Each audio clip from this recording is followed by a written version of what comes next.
As a rural boy, I grew up in a place that's not very different from this.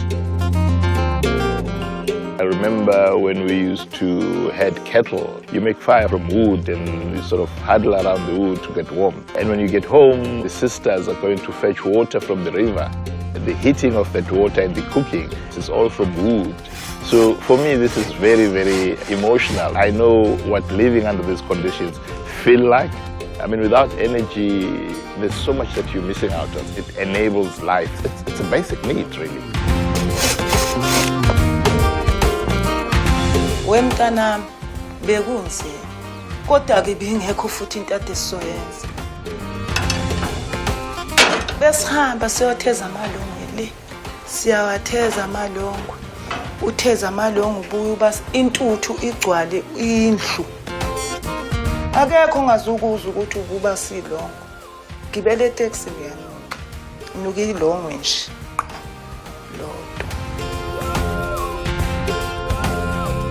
area is called Freya, and it's a community that is very close to the Shell Ultra City at the back there.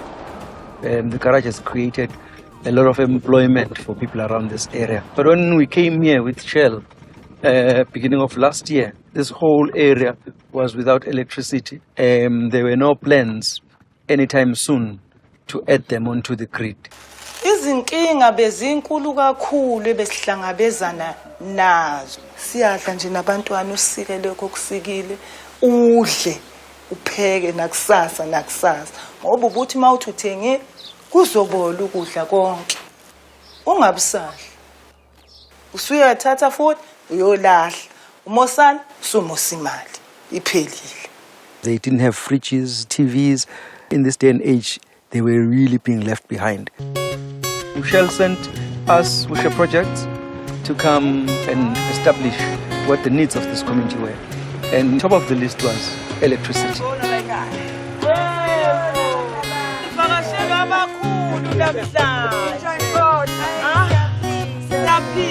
I work for Shell and we are an energy organization.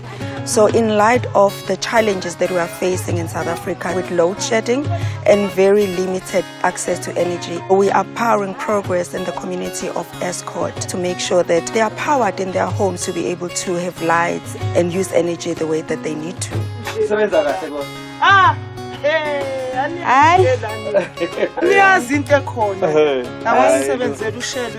The first year of the project, we installed solar systems in 200 households. The impact of the project is huge.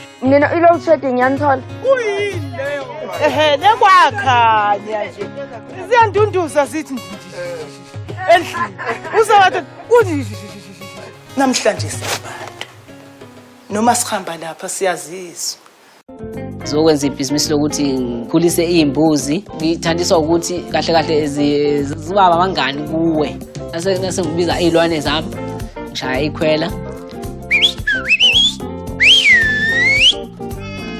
ngone ngasikhathi beqala ukungifakela ukuthi isola le izongisiza izintini eziningi ukuthi izinto zami zisheshesheshe ngiqeda ukujova sekuyakwazi ukuthi sengiqeda ukujova sekuyaphoqa ukuthi ngulahle ngoba ngeke kusasebenza ngoba ifridge anginayo manje sengizokwazi ukuthi ngibeke efridgini ngikwazi futhi nase kufuneka ngikome futhi hayi kumnandi ukuze ukuthi kanti nina nje abantu abafuyayo le sola yenza more than ayenza izinto eziningi impilo yethu isiqhubekela phambili kakhulu Kunembuzi zokwani nebhizinisi liyakhula yabo hayi ibhizinisi walikhulu vele ibhizinisi.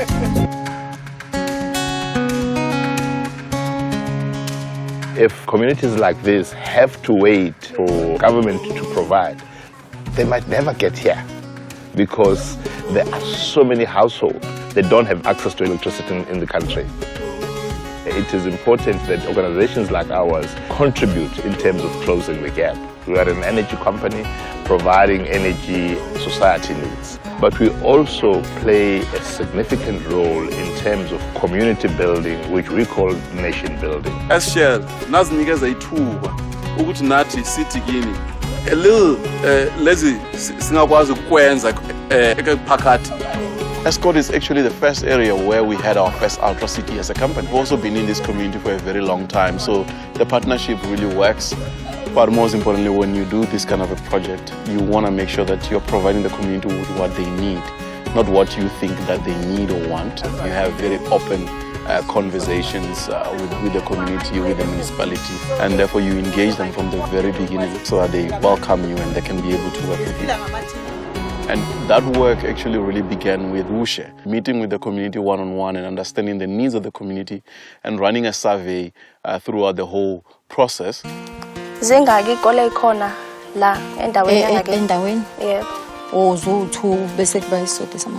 When we were asked by Shell to do research for them in this community, one of the things we did was ask for unemployed graduates in the community to do the research. Besides the fact that they know the area better, we're creating employment for youth. Amakhandlela kunzima njengekhandlela nje linzima makunomoya liyaphepheteka lisheshe liphele liyawa lilayitha impahla kuyingozi. It's a very small community. There's too much youth that is unemployed. Everyone would like to work at Atrocity. Everyone wants a job, but that's kind of impossible. After matric, I studied public management at a college based in Escourt. I've never had a permanent job. One day when there was a community meeting, Shell people were there. They wanted people who are graduates, who are sitting at home, no jobs. I did apply. I got a call. I got to understand how other households live, especially under conditions where they do not have electricity. Other families, they don't have anyone working, so there's no income. Children need to study, but there's no electricity when they come from school. So it was a beautiful and tough experience at the same time.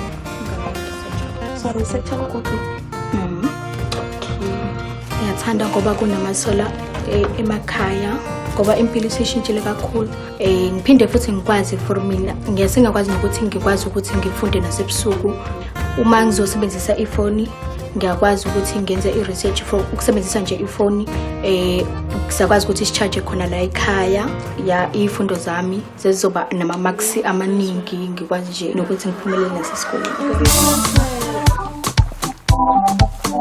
Population encane kakhulu kodwa indawo e-right yokuhlala kuyona, starting to develop, but the struggle was real. I was unemployed before I got the opportunity to sell tokens for the community. When we did the survey, we actually got to understand the kind of source of energy that the communities were using and the spend that they were having. And so in providing them with a solar system, the fee that they pay, it's a nominal fee of 200 Rand a month. And that fee was based on the research that we had done, that it was something that the community could be able to afford. So when they have issues with the system, there is a helpline that they can be able to call, and then we are able to dispatch someone to come and then be able to support them. We are very passionate about job creation. So from that point of view, we also have small businesses that we are supporting. So we are giving them laptops. There's training that's involved. We also want people to develop and grow. Like sesiyakwazi ukudlala i-radio, i-TV, social media, amafoni asiyasebenza. Abantu bafela ekhaya bezomtshela iy'nkinga zabo zesola, and then mina ngiyakwazi ukubasiza. Angisahlali nje ilanga lonke ngingenzi lutho la ekhaya. So I'm doing something. I wake up for something a day. Ibonakalisa ukuthi asizile ukuzothatha nje kuphela. Nathi khona isandla esingasifaka emphakathini. We thought we were going to be here for 1 year. But when the CEO came to Escourt and realized that it's so huge, he then decided, let's do this in 3 phases. The first phase, which was last year, we actually installed just over 200 solar systems. The one area which was underserviced last year was Weenan. So the 85 units that are being provided for phase 2 are taken to Weenan.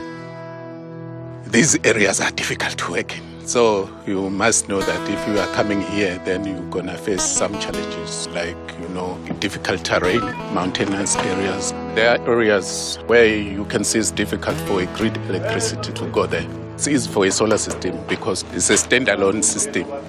People are happy. Oh, today we're going to have light. We're going to plug our TVs.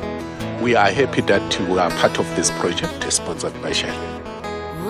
People understand now. They are recognized. They are part of the community. They matter. Bunzima.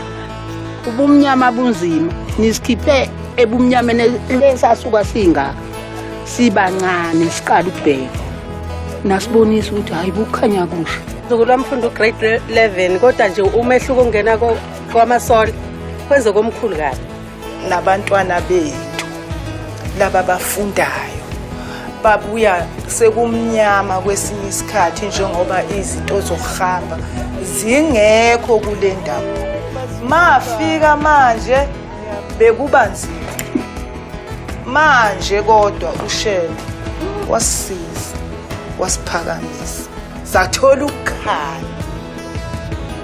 We are here and are operating here, and we have a very, very proud investment in this area. And I'm very glad then that I work for a company like Shell, where we are saying that we can make a difference to make things better.